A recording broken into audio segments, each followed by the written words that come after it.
How are you, ladies and gentlemen?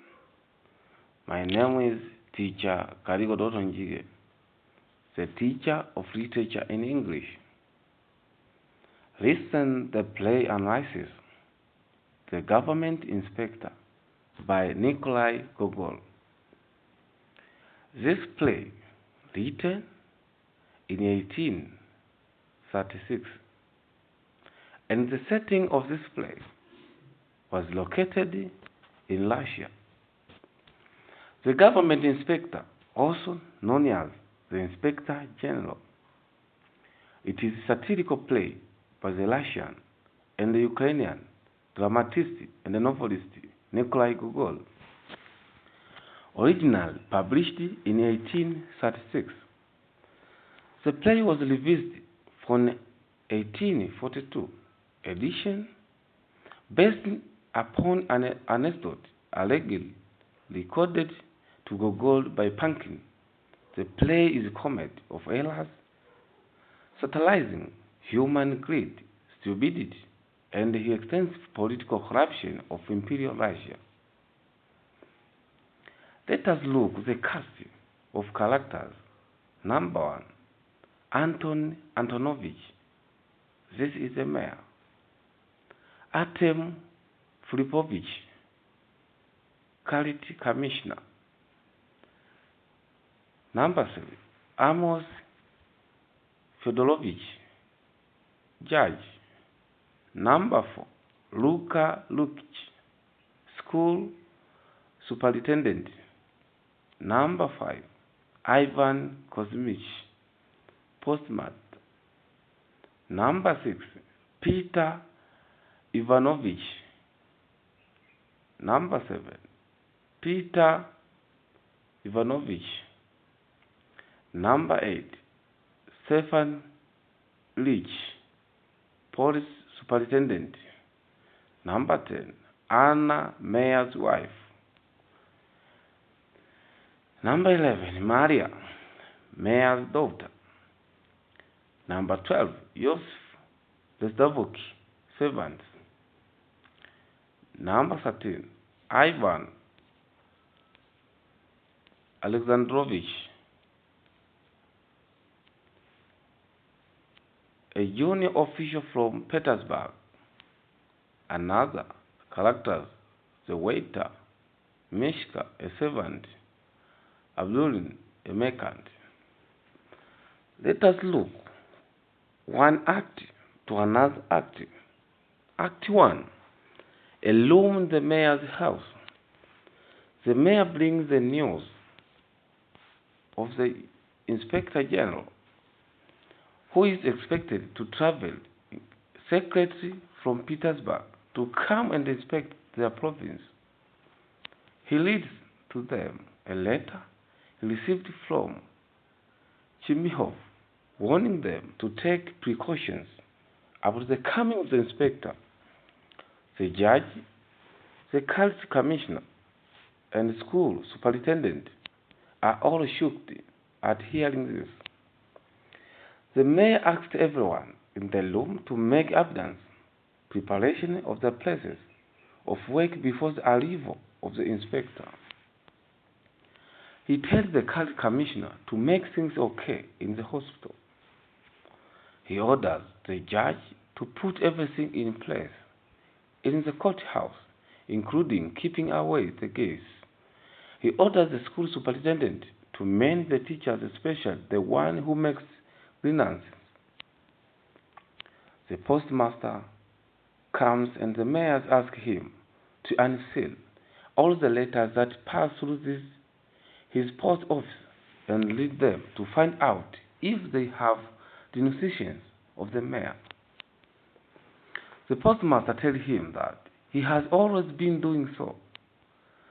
Dobich and Bobkins come in panting to inform them that the government inspector has been there for 2 weeks already and has done the inspection.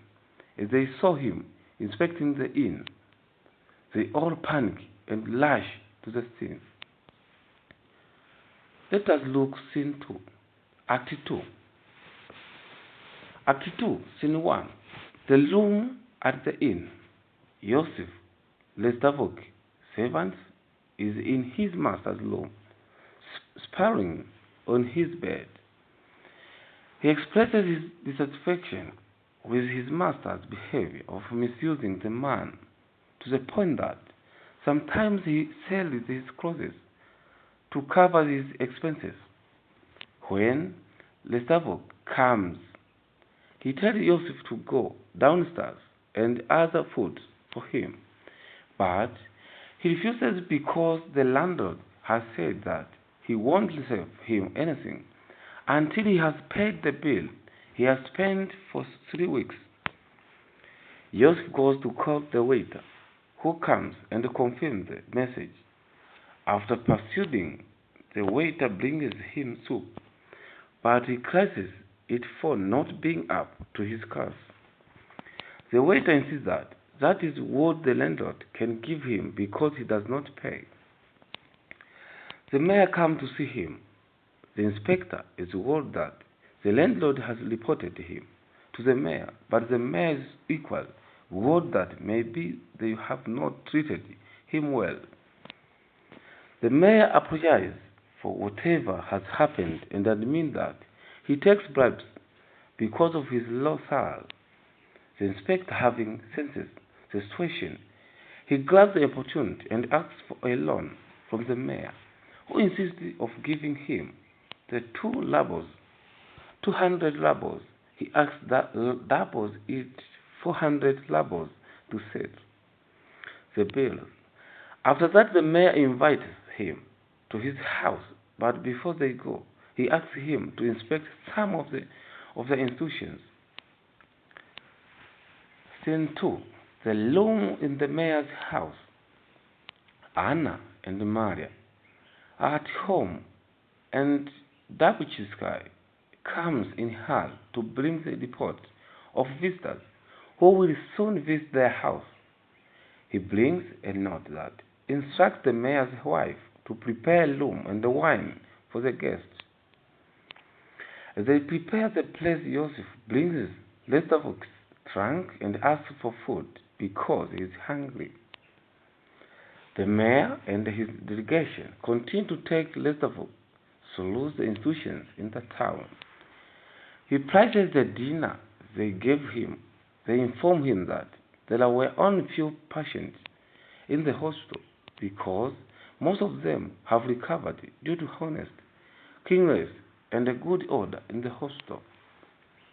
The mayor's wife and daughter come and they are introduced to Khlestakov.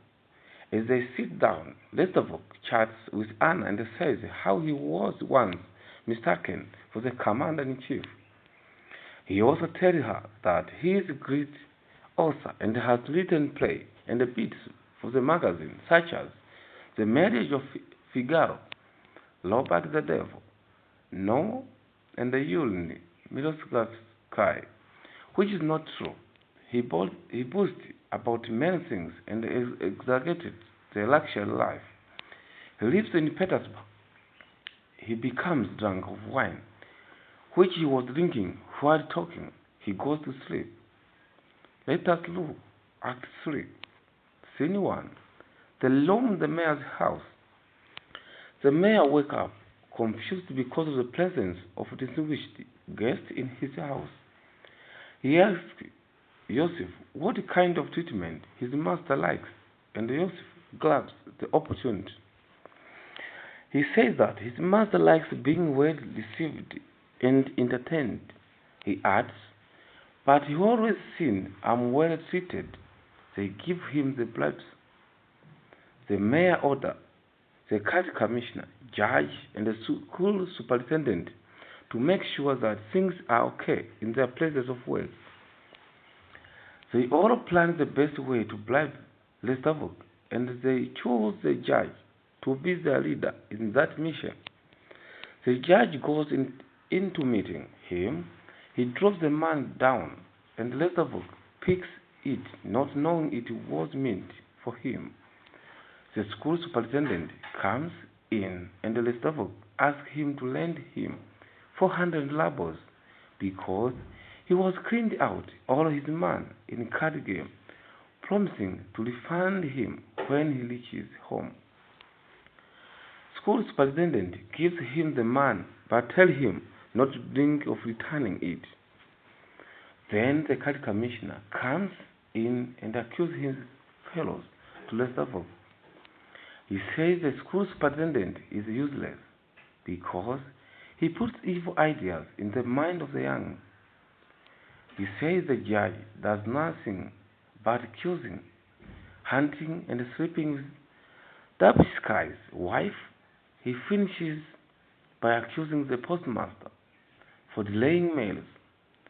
Khlestakov asked him to lend him 400 rubles because he was cleaned out all his money in card game, and the card commissioner gave him Dab Kinsky and Bob Kinsky enter, and he asked them to give him 1,000 rubles, but they both have 65 rubles in total. He takes it. He wonders why they treat him like somebody very important in the government. His servant Joseph suggests that it is the right time they leave before the lead man appears, but he refuses.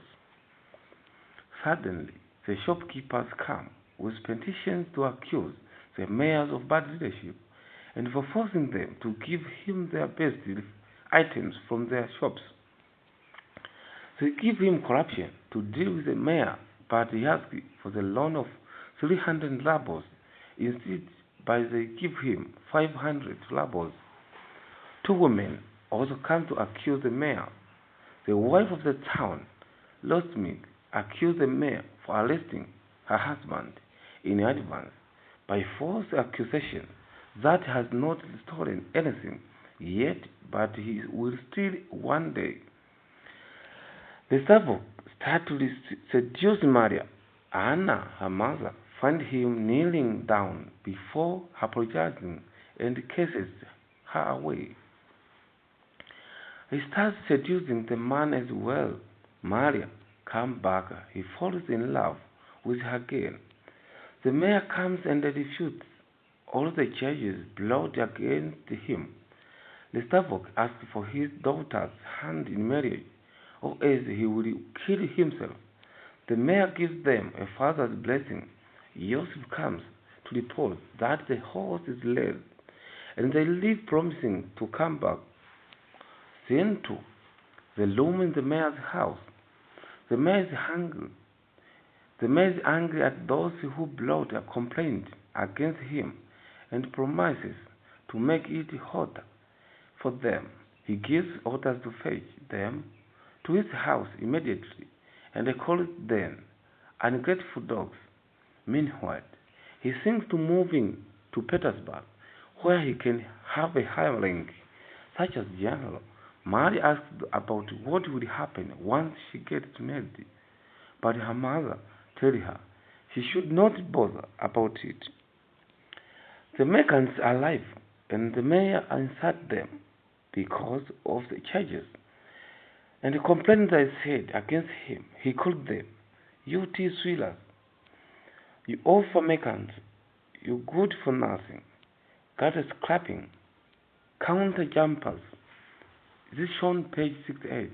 He says how he helped the second Mexicans to get a government contract of supplying routine clothes, and he makes 100,000. He also showed Abdulin how to make fortune on the bridge contract by putting timbers down at 20,000 rubles, and it was not worth 100. They all apologized, claiming that the devil tempted them. Finally, he forgives and warned them not to repeat it. A number of guests and well-wishers come to congratulate him for his good fortune of being the father-in-law of an important man. He tells them that he is now going to live in Petersburg, where he can possibly attain the position or rank of general, and he promises them a lot of favors he can do for them. Suddenly, the postman comes with bad news. He brings a letter which Khlestakov loyalty for his friend, trafficking him, taking him the way. The people mistook him for the Inspector General and treated him kindly, giving him money as loans. Also later talked about the ways he referred to them as stupid, especially the mayor, who he said he is as stupid as an old grey mule. Page 75.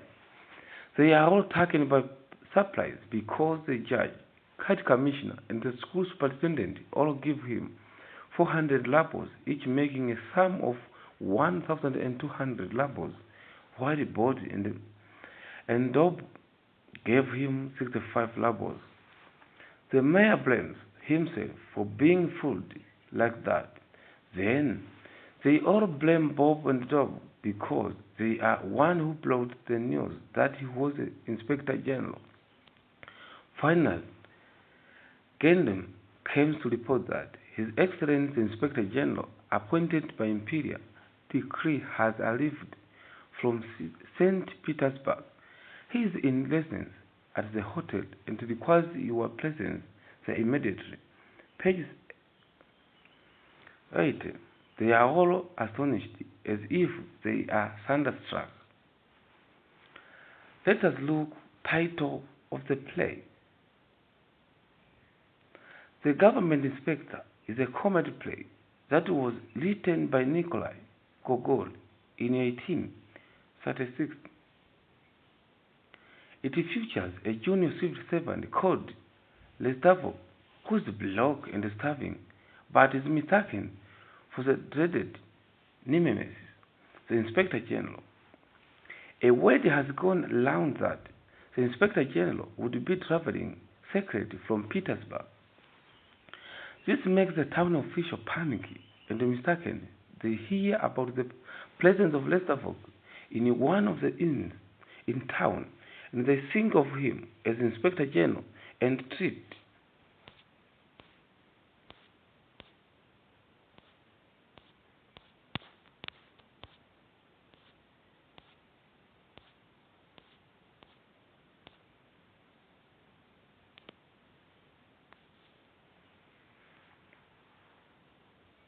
So, the government inspector is none other than Khlestakov, who earned that title as mistake and enjoyed the privilege, taking advantage of the ignorance of the corrupt and the ignorant town official to exploit them. Toward the end of the play, the lead inspector general comes. Let us look at the setting of the play. The government inspector. The setting of the play is in a small town in southern Russia during the reign of Tsar, when it was written in 1836. However, there are other minor subsettings, such as the inn, where the mayor meets Khlestakov, the mayor's house, where the rest of the events in the plot of the story take place. Let us look at characters and the characterization. Number 1. Anton Antonovich, the town mayor. He is corrupt. He gives and receives corruption just like all other town officials. He is a hypocrite. He admits that he goes to church on Sunday, but he takes bribes. He is a power monger. He is a mayor, but always thinks of higher ranks, like being appointed a general. He is abusive and cruel. He insults those mechanics who brought charges against him. He is a hot temper and serious. He gets angry easily and reacts angry as he does to the mechanics. Another character, number 2, Ivan Alexandrovich Khlestakov. He is a junior civil servant mistaken for Inspector General. He is mistaken as the Inspector General and is treated so while he is not. He is the main character. He is extravagant. He squandered the money he is given by his father.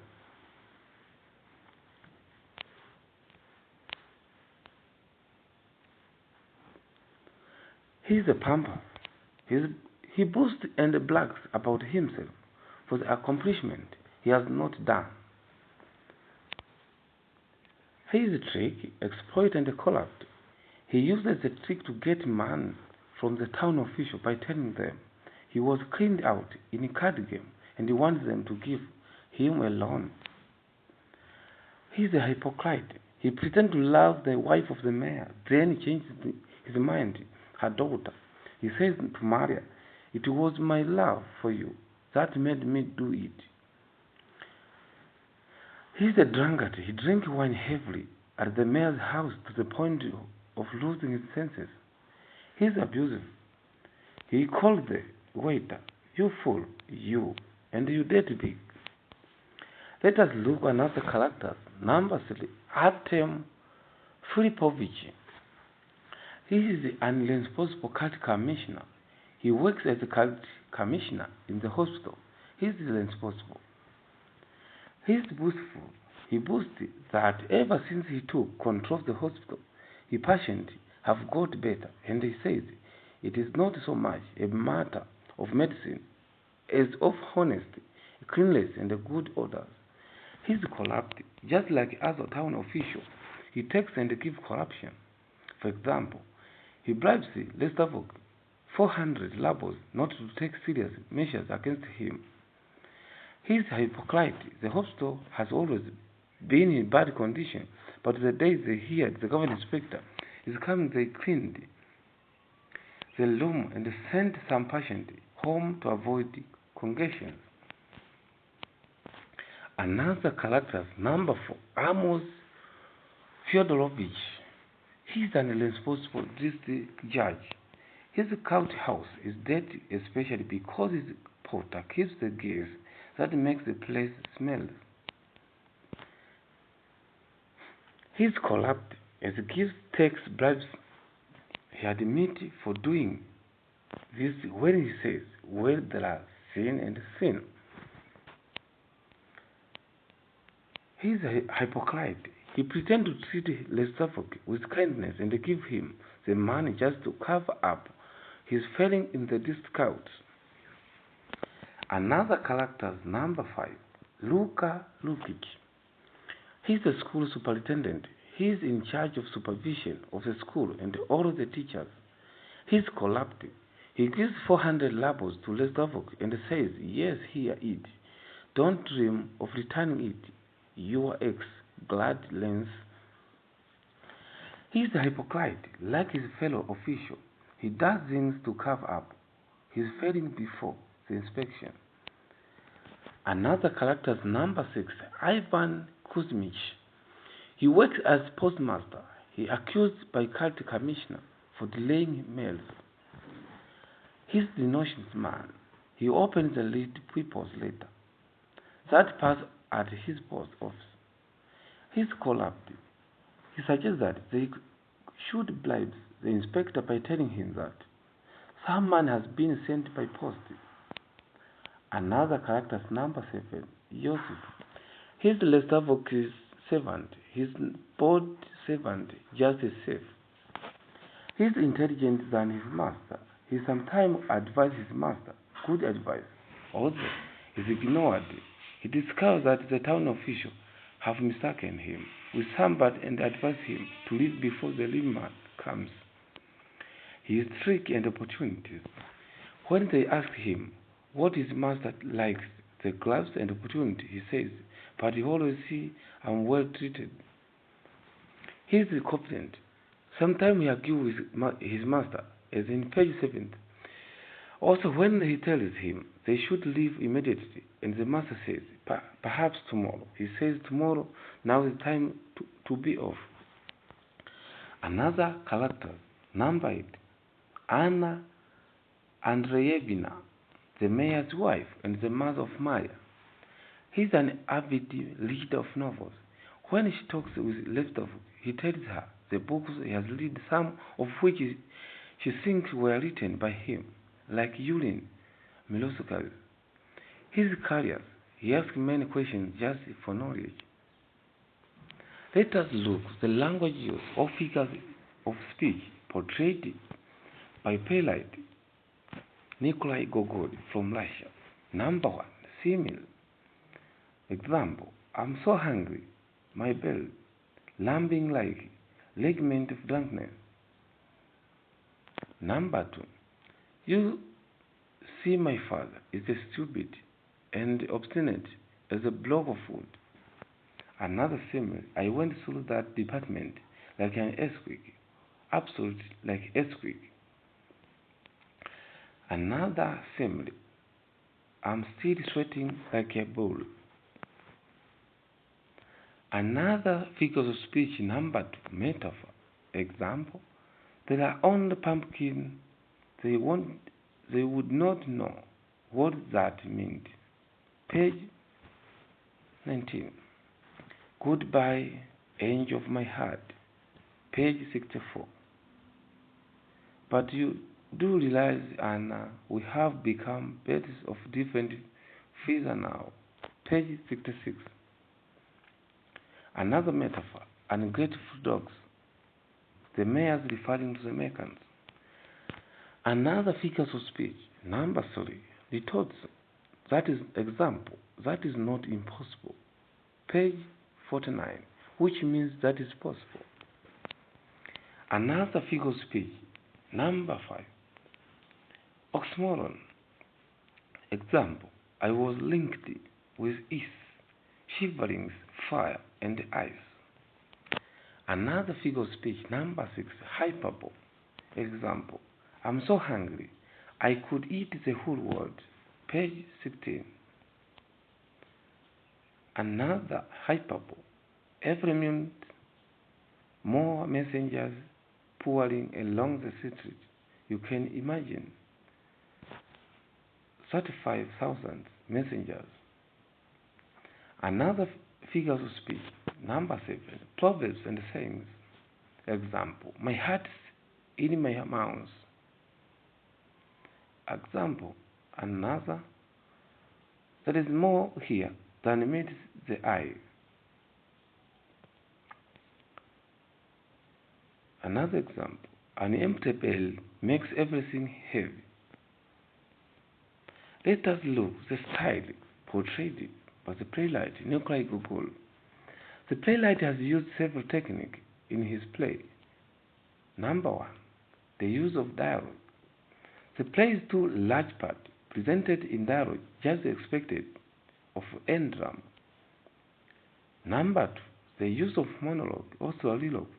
There are some few cases of monologue, as the one recorded in page 15 up 16, when Yosef speaks alone in his master's room. Number 3, the use of aside. There is a frequent use of aside, future common larger dramas, as page 25, aside, what a liar, fairy tale after fairy tale, and also consistent. Number 4, the use of point of view. The dominant point of view is first-person point of view, in which the characters speak from their own point of view using the pronouns I and we. More. Let us look at the plot summary of this play. The plot is simple, straightforward, and is divided in 3 acts. Act 1 is made of only one act. Act 1 is made of only one scene and introduce the character, setting, and the basic situation, and the conflict we are all about to see in this play. Act 2 has further subdivision in 2 scenes, which develops the conflict to the highest point. Act 3 has 2 scenes, which not only take the conflict to the climax, but also takes it to the resolution, as indicated above.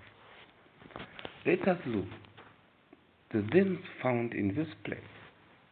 The Government Inspector by Nikolai Gogol. Number 1, corruption. The major themes of the play is corruption. The society extremely corrupt, and they induce corruption in order to get favors from the superior or come up of their following. There are many cases of corruption in this play. We shall look at some of them. Number 1, the town of officials are corrupt. Judge, the mayor, the commissioner, and the school superintendent all give corruption to Khlestakov after mistaking him for the inspector general in order to soften his heart. when he would be giving a report after the inspection of their institution. After discovering that he is not the inspector, they lament. Judge, good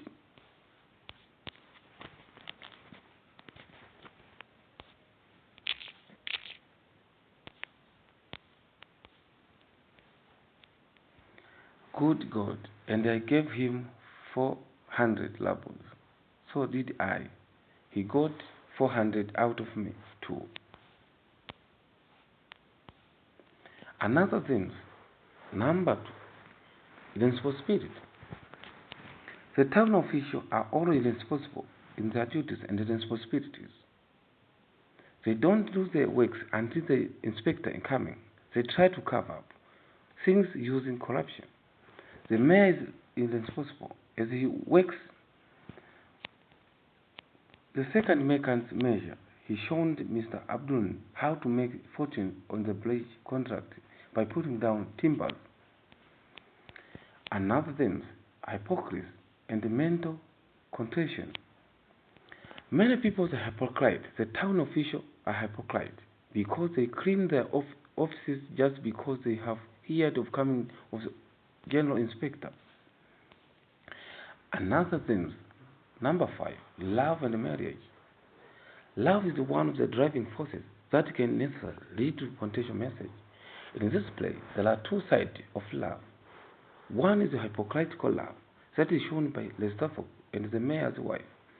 Khlestakov fall in love with the mayor's daughter and tell her, "It was my love for you that made me do it. Just my love. Forgive me." Maria Antonovna. Page 60. Again, he'll fall in love with mayor's wife, knowing that she is married, so in a way he was betraying his benefactor. He tells her, "Madame, you see I'm burning with love." Another thing, bad leadership. There is a general bad leadership in society. The mayor and the other government officials are perfect examples of bad leaders. They are responsible in their duties. The mayor in powermonger, just thinking of position of higher ranks. Another thing, number 8, nepotism. Many people expect to get favors from the mayor in case he goes to live in Petersburg because their friends call up. For instance, "I shall be bringing my son to the capital next year to enter him in the service. I hope you will do me the favor of taking him under your protection and keeping further eyes on him." Page 73. Another thing is ignorance. This society portrays a picture of ignorant people, both the leaders and the common people. It is this ignorance and Khlestakov take advantage of and exploit their man and run away, inserting them in a letter that they are very stupid. The man and the other officials are ignorant. They ask for loans by the man. They thought of a noble status, but they don't realize ignorance is one of the hindrances and the obstacle to development. Other minor things include betrayal. The judge betrayed Bob Khlestakov by sleeping with his wife and fathering children with her, and the judge's wife has also betrayed her husband. The county commissioner reports, "But look at the children. Your Excellency, no one of them is like Bob Khlestakov, but everyone, even the little girl, is very imagine of the judge." Misuse of funds. Mr. Khlestakov is vacant as he misuses the man by playing card game and living luxury life beyond his means. He comes to the point of selling his clothes to cover his expenses. Drunkenness. Mr. Khlestakov portrays the picture of heavy drunkards. Let us look at the conflict revealed in this play. There are two major conflicts portrayed in this society. Number 1, the political conflict, involving the high class, represented by the leaders who have political power, such as the mayor, and the lower class, represented by common citizens, is the merchant. These are oppressed and exploited by the high class. The second mechanism accuses the mayor. But if you say a word, he will build a lignament on you. He will shut up your business. I can't have you forged or tortured. He says that is forbidden by law. Number 2, intrapersonal conflict. Within the town official, after hearing about the coming of the inspector, who is coming secretly, they all panic and they use bribes to come up their falling. Let us look the message portrayed by the writer.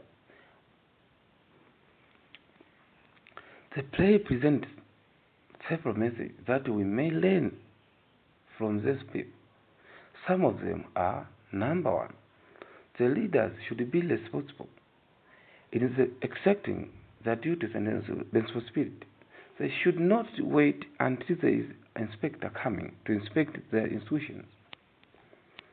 Number 2, ignorance is an obstacle to development. We should fight against ignorance. Number 3, betrayal in marriage is not good. It may cause unnecessary conflict and family separation.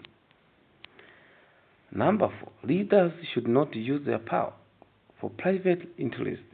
They should use their position to solve the problem of the mass.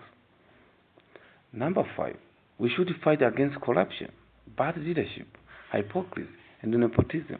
These are obstacles to development. Number 6, marriage should be based on mutual love between two parties.